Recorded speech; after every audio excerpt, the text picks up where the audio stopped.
Boa noite. Olá, boa noite. STF aprova a quebra de sigilo telefônico de Eduardo Cunha em processo da Lava Jato. O pedido foi feito pela própria defesa de Cunha.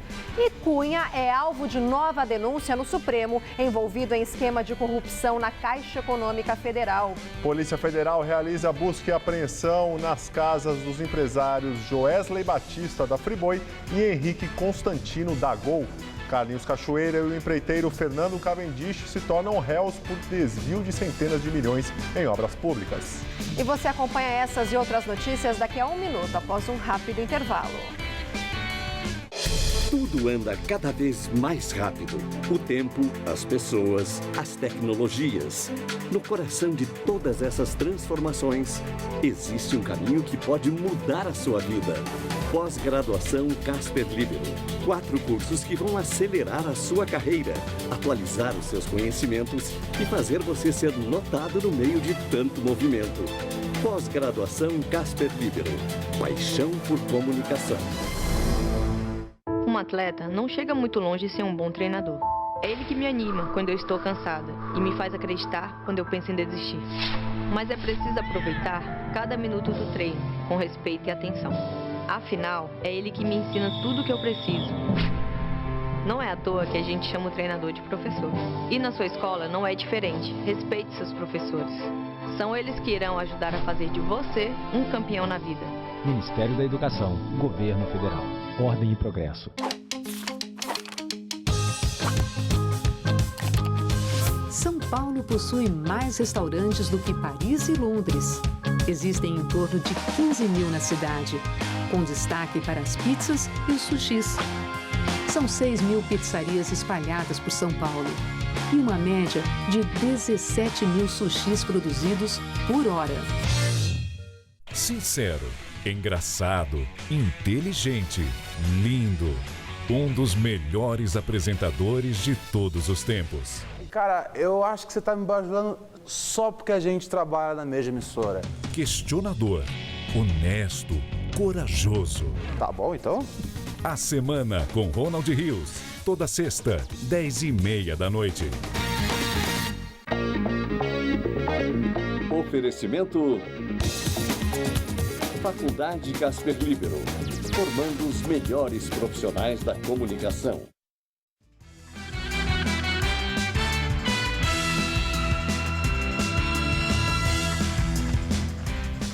Terroristas mantêm mais de 20 pessoas reféns há cerca de 10 horas em um restaurante de Dhaka, capital de Bangladesh. Pelo menos 2 policiais foram mortos. Segundo a rede de televisão CNN, o dono do restaurante Holley Artisan Bakery, que conseguiu escapar, disse que cerca de 6 a 8 homens invadiram o local armados com bombas, pistolas e espadas. Outras testemunhas afirmaram que os criminosos trocaram tiros e arremessaram bombas nos policiais. As mortes de 2 policiais já foram confirmadas. Ainda de acordo com a CNN, há mais de 40 feridos. O Estado Islâmico reivindicou o ataque e disse que mais de 20 pessoas morreram, número ainda não confirmado. Mesmo com a declaração, autoridades de segurança dos Estados Unidos dizem que ainda é cedo para confirmar o envolvimento do grupo terrorista. O restaurante atacado é famoso e muito frequentado por estrangeiros, porque fica na área diplomática de Dhaka, no bairro nobre de Gulshan.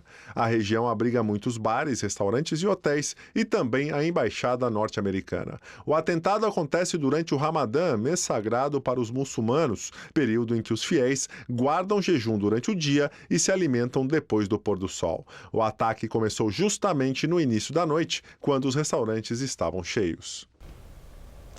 Autoridades turcas identificam um segundo terrorista que participou do atentado suicida no aeroporto de Ataturk na última terça-feira. 44 pessoas morreram e mais de 200 ficaram feridas. Até agora, 2 dos 3 terroristas foram identificados. As autoridades divulgaram hoje o nome de Hakim Bulgarov. O outro é Osman Vadinov, checheno de nacionalidade russa. A polícia turca informou que prendeu ontem à noite mais 11 pessoas suspeitas de serem membros do Estado Islâmico e de terem participação no ataque ao aeroporto. Segundo a imprensa local, os detidos são todos estrangeiros. No total, o número de presos que teriam ligação com o atentado, um dos maiores da Europa, está em 24, entre eles 15 estrangeiros. Aqui em São Paulo, 2 policiais militares envolvidos na morte do universitário Júlio César Alves Espinosa foram presos. O jovem foi morto com um tiro na cabeça após perseguição policial na zona leste da capital paulista na última segunda-feira. O secretário de Segurança Pública disse hoje que a prisão dos 2 PMs foi uma medida administrativa adotada pela Corregedoria da PM. 4 policiais militares já tinham sido afastados do trabalho nas ruas. Segundo Mágino Alves, há indícios que revelam que a ação foi irregular. O secretário disse ainda que a Corregedoria conseguiu localizar a testemunha que desmente a versão dos policiais de que o estudante teria atirado contra eles. Essa testemunha afirma que não houve troca de tiros e que viu quando um PM jogou uma arma dentro do carro do estudante, depois de forjar um disparo no para-brisa de dentro do veículo. Por enquanto, ela só deu essa versão para uma equipe de televisão que estava nas proximidades do local. Nós estamos apurando, vamos ouvir essa testemunha o mais breve possível. O universitário Júlio César Espinosa, de 24 anos, foi morto com um tiro na cabeça durante uma perseguição policial depois de passar direto numa blitz.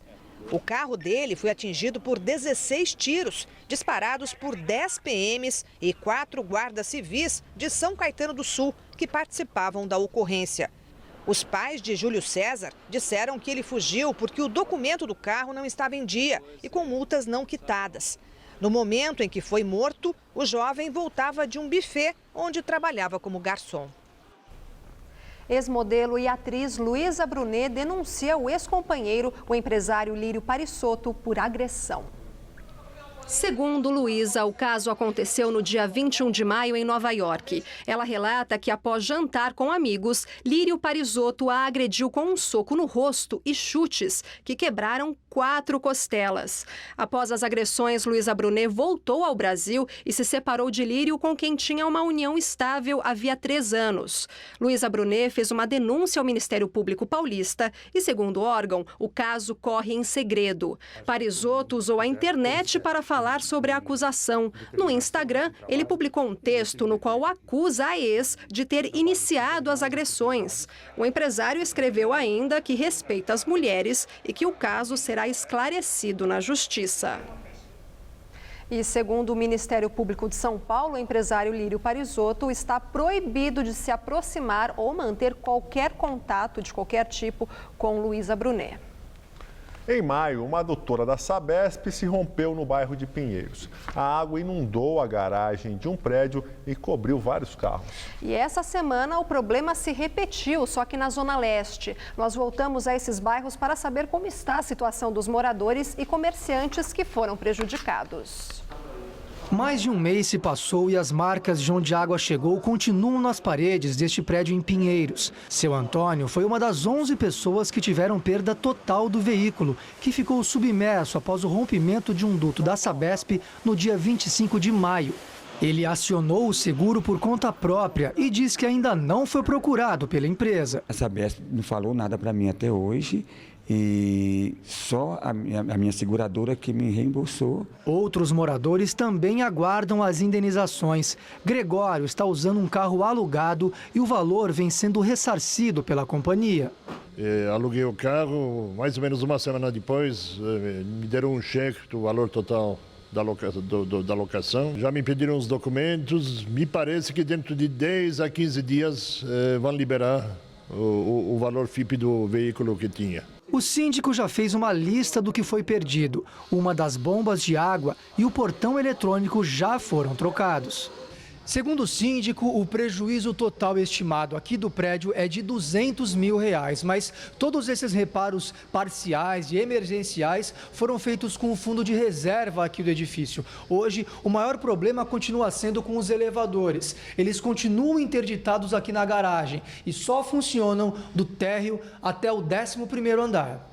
Moradores da Vila Prudente, na Zona Leste, também começam a pensar nas indenizações. Hoje à tarde, as equipes da Sabesp finalizaram os reparos de outro duto que se rompeu na terça-feira. Uma enxurrada se formou na rua Domingos Afonso. Na empresa do Harold, latas de tinta e materiais de construção ficaram inutilizados. E ele ainda não sabe se será indenizado. Eles disseram que vai ter uma perícia agora e depois da perícia para a gente ver o que vai fazer. O alagamento também invadiu esta garagem e destruiu a coleção de selos e de materiais antigos que o pai da Mariângela vendia pela internet. Mandaram peritos para poder avaliar, a gente que restaura, né? Mas não tem condição de restauro. Então a gente vai começar a fazer toda a análise, levantar o preço, levantar os valores. Vamos ver como é que vai ser, né? Pois é, em nota, a Sabesp afirma que contabiliza os danos causados aos imóveis da Vila Prudente e que está prestando apoio aos moradores. Em relação ao prédio da Rua João Moura, em Pinheiros, a Sabesp diz que está negociando com o condomínio o pagamento dos prejuízos e está arcando com a alocação de automóveis para quem solicitou. No caso de Antônio Filho da Silva, que mostramos na reportagem, a empresa diz que ele optou por acionar o próprio seguro. A semana termina com temperaturas mais elevadas em todo o estado de São Paulo. Sobre as chuvas, a expectativa, segundo os meteorologistas, é de diminuição para os próximos meses, pois já começou o período de estiagem. E o que todo mundo quer saber, Gabriel, é como fica o tempo no final de semana. Então vamos ver a previsão com Mariana Armentano. Para quem pretende passear e fazer atividades ao ar livre, a boa notícia é que teremos mais dias de tempo firme em todo o estado de São Paulo. A explicação continua sendo a imensa massa de ar seco que estacionou sobre o país, impedindo que qualquer sistema avance pelo continente carregando umidade. Ainda vai fazer friozinho de madrugada, mas as temperaturas disparam durante a tarde em quase todas as cidades paulistas. Olha, para a faixa leste, há condições para a formação de nevoeiro durante todo o dia. Por isso, quem for viajar em direção ao litoral, é bom ficar atento nas estradas. As temperaturas não devem subir muito, não. Faz só 23 graus em Caraguatatuba, 22 em Santos e aqui na Grande São Paulo teremos mínima nessa madrugada de 13 graus e máxima à tarde de 25. Vamos ver mais algumas temperaturas pelo estado? Campos do Jordão, na Serra da Mantiqueira, que costuma ser a cidade mais fria do estado, terá temperaturas amanhã entre 7 e 19 graus. Já em Votuporanga, mais ao norte paulista, calorão à tarde na casa dos 29. E em Ribeirão Preto, teremos máxima amanhã em torno dos 28 graus, também com tempo firme. Polícia Federal prende o lobista Lúcio Bolonha Funaro, aliado do presidente afastado da Câmara dos Deputados, Eduardo Cunha. A operação, que é um desdobramento da Lava Jato, também realizou buscas na casa de Joesley Batista, do grupo JBS, dono da Friboi, e de controladores da companhia aérea Gol. Lúcio Bolonha Funaro foi preso em São Paulo. Ele é acusado de ser operador financeiro de Eduardo Cunha.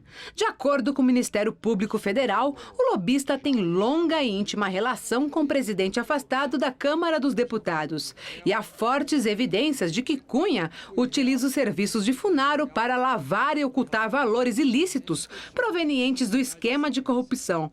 A operação da Polícia Federal foi autorizada pelo ministro do Supremo Tribunal Federal, Teori Zavascki, e teve origem após a delação premiada do ex-vice-presidente da Caixa Econômica Federal, Fábio Cleto, e a do ex-diretor de Relações Institucionais do Grupo Hipermarcas, Nelson Mello. Há suspeitas de que o grupo JF tenha pago propina por meio de Funaro para obter recursos do Fundo de Investimentos do FGTS liberados por influência de Fábio Cleto. Nesta manhã, a Polícia Federal fez buscas por documentos na Eldorado Brasil. A empresa de celulose faz parte do holding da JIF. Em nota, a companhia divulgou que desconhece as razões e objetivos desta ação e que prestou todas as informações solicitadas. Buscas da Polícia Federal também foram realizadas na casa de Joesley Batista, nos Jardins, bairro Nobre de São Paulo. Ele é presidente da JIF e membro do Conselho de Administração da JBS, dona do frigorífico Friboi. Segundo Fábio Cleto, a negociação do aporte da Eldorado foi feita com Joesley Batista, que teria sido apresentado a ele por Funaro no jantar na casa do lobista. Ele disse ainda que participou de diversos encontros com Joesley, incluindo uma viagem ao Caribe. O objetivo, segundo Cleto, era mostrar que tinha influência dentro da Caixa para viabilizar os negócios. Na delação, o ex-vice-presidente da Caixa relatou como era feita a divisão da propina. Segundo ele, o deputado Eduardo Cunha ficaria com 80% da propina em todos os contratos. Lúcio Funaro ficaria com 12%. Cleto disse que recebia 4%. E o empresário Alexandre Margotto, outros 4%. Segundo Cleto, o valor da propina representava 1% do valor dos contratos com recursos do Fundo de Investimento do FGTS. Os projetos citados na delação de Cleto passam de 6 bilhões de reais, com uma propina estimada em mais de 30 milhões para Eduardo Cunha, segundo o delator. Além de Joesley Batista, foram alvo da operação imóveis do empresário Henrique Constantino, um dos donos da Gol e sócio da concessionária BR Vias, que está sendo investigada. Procurador-Geral da República, Rodrigo Janot, denunciou ao Supremo Tribunal Federal Eduardo Cunha e o lobista Lúcio Funaro por suposta participação no esquema de corrupção e lavagem de dinheiro relacionado à Caixa Econômica Federal. É a terceira denúncia contra o deputado. Em nota, Eduardo Cunha diz que desconhece a delação e que não recebeu vantagem indevida. Ele desafiou o delator a provar o que diz. Sobre a suposta relação com Lúcio Funaro, a assessoria de Eduardo Cunha informou que ele não vai se manifestar. E agora há pouco, o ministro do Supremo Tribunal Federal, Teori Zavascki, aceitou o pedido do presidente afastado da Câmara, Eduardo Cunha, do PMDB, para que seu sigilo telefônico seja quebrado. No mesmo pedido, Cunha havia solicitado a quebra de sigilo telefônico do senador e ex-ministro de Minas e Energia, Edson Lobão, também do PMDB, mas o ministro recusou. No pedido, a defesa de Cunha alegava que é falsa uma afirmação que o ex-consultor da Toyo Setal, Júlio Camargo, fez em depoimento de delação premiada na Lava Jato sobre uma suposta conversa telefônica entre Cunha e Lobão. Na delação, Camargo disse que foi pressionado por Cunha a pagar 10 milhões de dólares em propinas para que um contrato de navio-sonda da Petrobras fosse fechado. Na mesma operação, o Supremo também autorizou busca e apreensão na casa e no escritório do lobista Milton Lira. Segundo o ministro Teori Zavascki, o Ministério Público Federal tem provas que apontam para pagamento de propina de Lira para senadores do PMDB. E o caso mais detalhado envolve o líder do partido no Senado, Eunício Oliveira, do Ceará.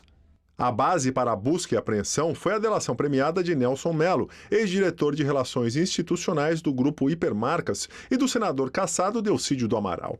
O ex-executivo da Hipermarcas falou de um suposto pagamento ilícito para a campanha de Eunício a governador do Ceará em 2014, por meio de contratos fictícios no valor de 5 milhões de reais. Eunício nega qualquer irregularidade. Delcídio do Amaral apontou a proximidade de Lira com o presidente do Senado, Renan Calheiros. Delcídio classificou Milton como pessoa que tem uma atuação muito forte com fundos de pensão e sistema financeiro e que atua também com emendas. Na delação, Nelson Mello também citou o repasse de propina no valor de 30 milhões de reais para Renan e mais 2 senadores PMDBistas, Romero Jucá e Eduardo Braga. Os parlamentares negam ter recebido dinheiro. Presidente interino Michel Temer devolve poderes administrativos a comandantes militares. Em setembro do ano passado, um decreto da presidente afastada Dilma Rousseff tinha transferido essas competências ao ministro da Defesa. Temer recebeu os comandantes e também alguns ministros no Palácio do Planalto. Ele anunciou a revogação do decreto de Dilma, que não tinha agradado aos militares. Entre as competências devolvidas às Forças Armadas estão a assinatura de atos relativos a pessoal, como a transferência para a reserva, reforma de oficiais da ativa e da reserva e promoção de oficiais. Pesquisa Ibope para a Confederação Nacional da Indústria mostra a avaliação do governo do presidente interino Michel Temer. Com 13% de ótimo e bom, ele está na mesma faixa que era obtida por Dilma Rousseff, aprovada por 11%. Segundo o levantamento, apenas 13% dos entrevistados consideram o governo ótimo ou bom, 36% avaliam a gestão Temer como regular e 39% consideram o governo interino ruim ou péssimo. 13% não souberam responder. Essa é a primeira avaliação feita pelo Ibope da gestão Temer e é a primeira pesquisa Ibope divulgada após o afastamento de Dilma. Por isso, o Instituto pediu aos entrevistados que comparassem as gestões gestões Temer e Dilma. Segundo o levantamento, 23% dos entrevistados consideram o governo Temer melhor que o de Dilma. 44% acham que as gestões são iguais. 25% acham Temer pior que Dilma e 8% não souberam responder. A pesquisa Ibope foi encomendada pela Confederação Nacional da Indústria, a CNI. O levantamento foi realizado entre os dias 24 e 27 de junho e ouviu 2.002 pessoas em 141 municípios. A margem de erro é de 2 pontos percentuais. Justiça do Rio aceita a denúncia contra o ex-presidente da Delta, Fernando Cavendish, Carlinhos Cachoeira e outras 21 pessoas. Todos são investigados pela Operação Saqueador, deflagrada ontem e acusados de desviar 370 milhões de reais dos cofres públicos. Segundo a denúncia do Ministério Público Federal, o empresário Carlinhos Cachoeira tinha grande poder de decisão em relação aos negócios da Delta. Os investigadores rastrearam os pagamentos feitos pela Delta para 18 empresas de fachada e afirmam que houve um aumento considerável de transferências em anos de eleições. Durante a operação de ontem, 4 acusados foram presos, entre eles Cachoeira e o empresário Adir Assad. O ex-presidente da Delta, Fernando Cavendish, não chegou a ser preso, ele estava no exterior. Agora, todos vão ficar detidos em regime domiciliar, benefício que foi concedido pelo desembargador Antônio Ivan Atier, do Tribunal Regional Federal da 2ª Região, após recurso de Cachoeira. Os réus deverão usar tornozeleira eletrônica. O ministro do STF, Teori Zavascki, libera Eduardo Cunha para ir ao Congresso fazer a própria defesa. Com a autorização, Cunha, que foi afastado do cargo pelo próprio Supremo, poderá ir à Câmara se defender do processo que pede a cassação de seu mandato. No entanto, Cunha deverá comunicar previamente à Justiça sua ida à Câmara e também não poderá usar seu gabinete.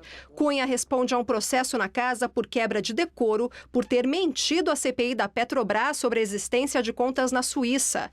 A votação em plenário, que deve definir o futuro de Cunha, ainda não tem data para acontecer. O deputado também é alvo de 2 ações no STF por corrupção na Petrobras. Procuradoria-Geral da República reitera pedido para que seja mantida a condenação do deputado federal Celso Russomano, do PRB de São Paulo, por peculato, que é o desvio de dinheiro público. Na manifestação enviada ao Supremo Tribunal Federal, o Procurador-Geral da República, Rodrigo Janot, pediu ainda urgência no julgamento. Russomano é acusado de ter nomeado como funcionária de seu gabinete de deputado entre 1997 e 2001 a gerente de sua produtora de vídeo. Ele nega o crime. Se for condenado, será enquadrado na lei da ficha limpa e não poderá concorrer à Prefeitura de São Paulo. Russomano lidera as pesquisas. E o presidente da França, François Hollande, diz que a saída do Reino Unido da União Europeia não pode ser atrasada nem cancelada, já que a decisão foi adotada livremente por seus cidadãos em referendo. O presidente francês acredita que há britânicos que começaram a entender as vantagens de estar na União Europeia e que por isso estariam mudando de posição. No entanto, ele acredita que a decisão está tomada e que é preciso assumir as consequências. Hollande reiterou que, uma vez recebida a notificação do próximo primeiro-ministro, será aberta uma fase de negociações de até 2 anos, mas acrescentou que quanto mais rápido for, melhor.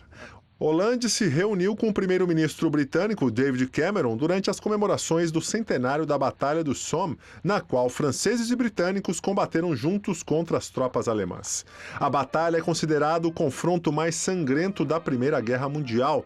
O dia 1º de julho de 1916 marcou o início da ofensiva que deixou 1 milhão de mortos. Participaram da cerimônia a família real britânica, além de representantes militares de todos os países envolvidos no conflito: Reino Unido, França, Irlanda, África do Sul, Nova Zelândia, Canadá, Índia, Paquistão e Alemanha. Falar agora de economia, por isso eu vou lá no telão, porque depois de 2 meses de crescimento, a produção industrial brasileira ficou estagnada em maio. Segundo o IBGE, esta é a melhor sequência do setor desde o período entre abril a agosto de 2012. No entanto, no acumulado dos 5 primeiros meses do ano, a produção industrial ficou negativa, fechando o período com queda de 9,8%. Julho, mês de férias, e sempre surge aquela dúvida para os pais. O que fazer com as crianças nessa época? Bem, em São Paulo, 2 programas têm chamado a atenção. Um voo simulado de paraquedas e um parque inteiro para pular à vontade.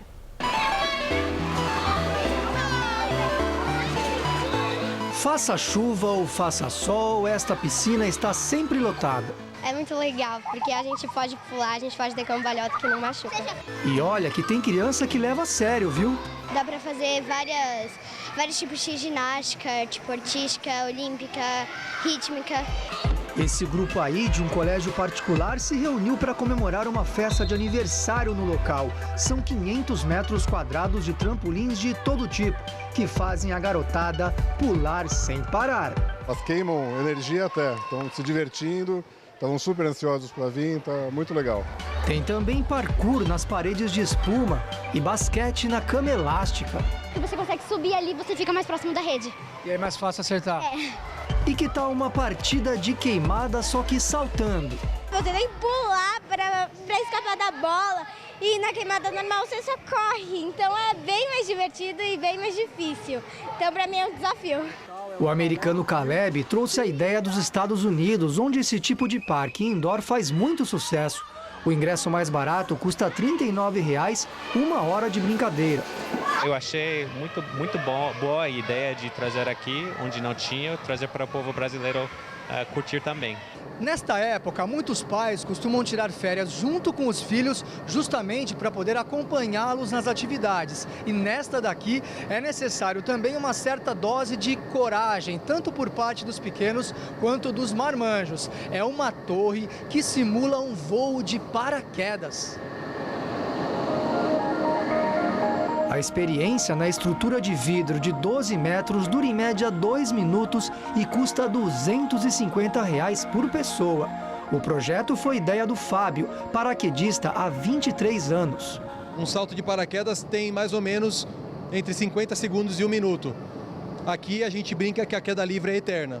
Enquanto você quiser cair, você mantém o túnel ligado, você está em queda livre. Vai comprando crédito e vai se divertindo. Exatamente. A Vanessa encarou o desafio com as crianças e adorou. Foi sensacional, é muito legal. É só ver a carinha deles. Não deu medo lá dentro? O vento na cara? Só um pouquinho de medo, mas depois já acostumo. No final, eu também topei o desafio de encarar a corrente de vento de até 300 km por hora. Olha, sensacional, muito vento na cara, a impressão de estar caindo mesmo. Vale a pena. Adulto, criança, todo mundo.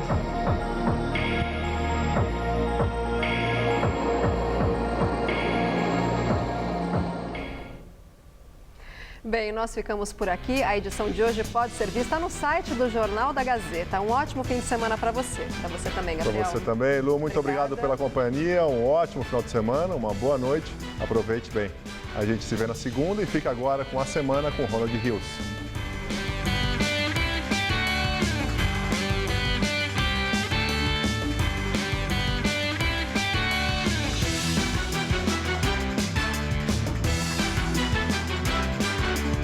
Unifom recebe a dupla sertaneja Irmãs Galvão no Todo Seu. Daqui a pouco, 11 da noite. Assista agora a Semana com Ronald Rios.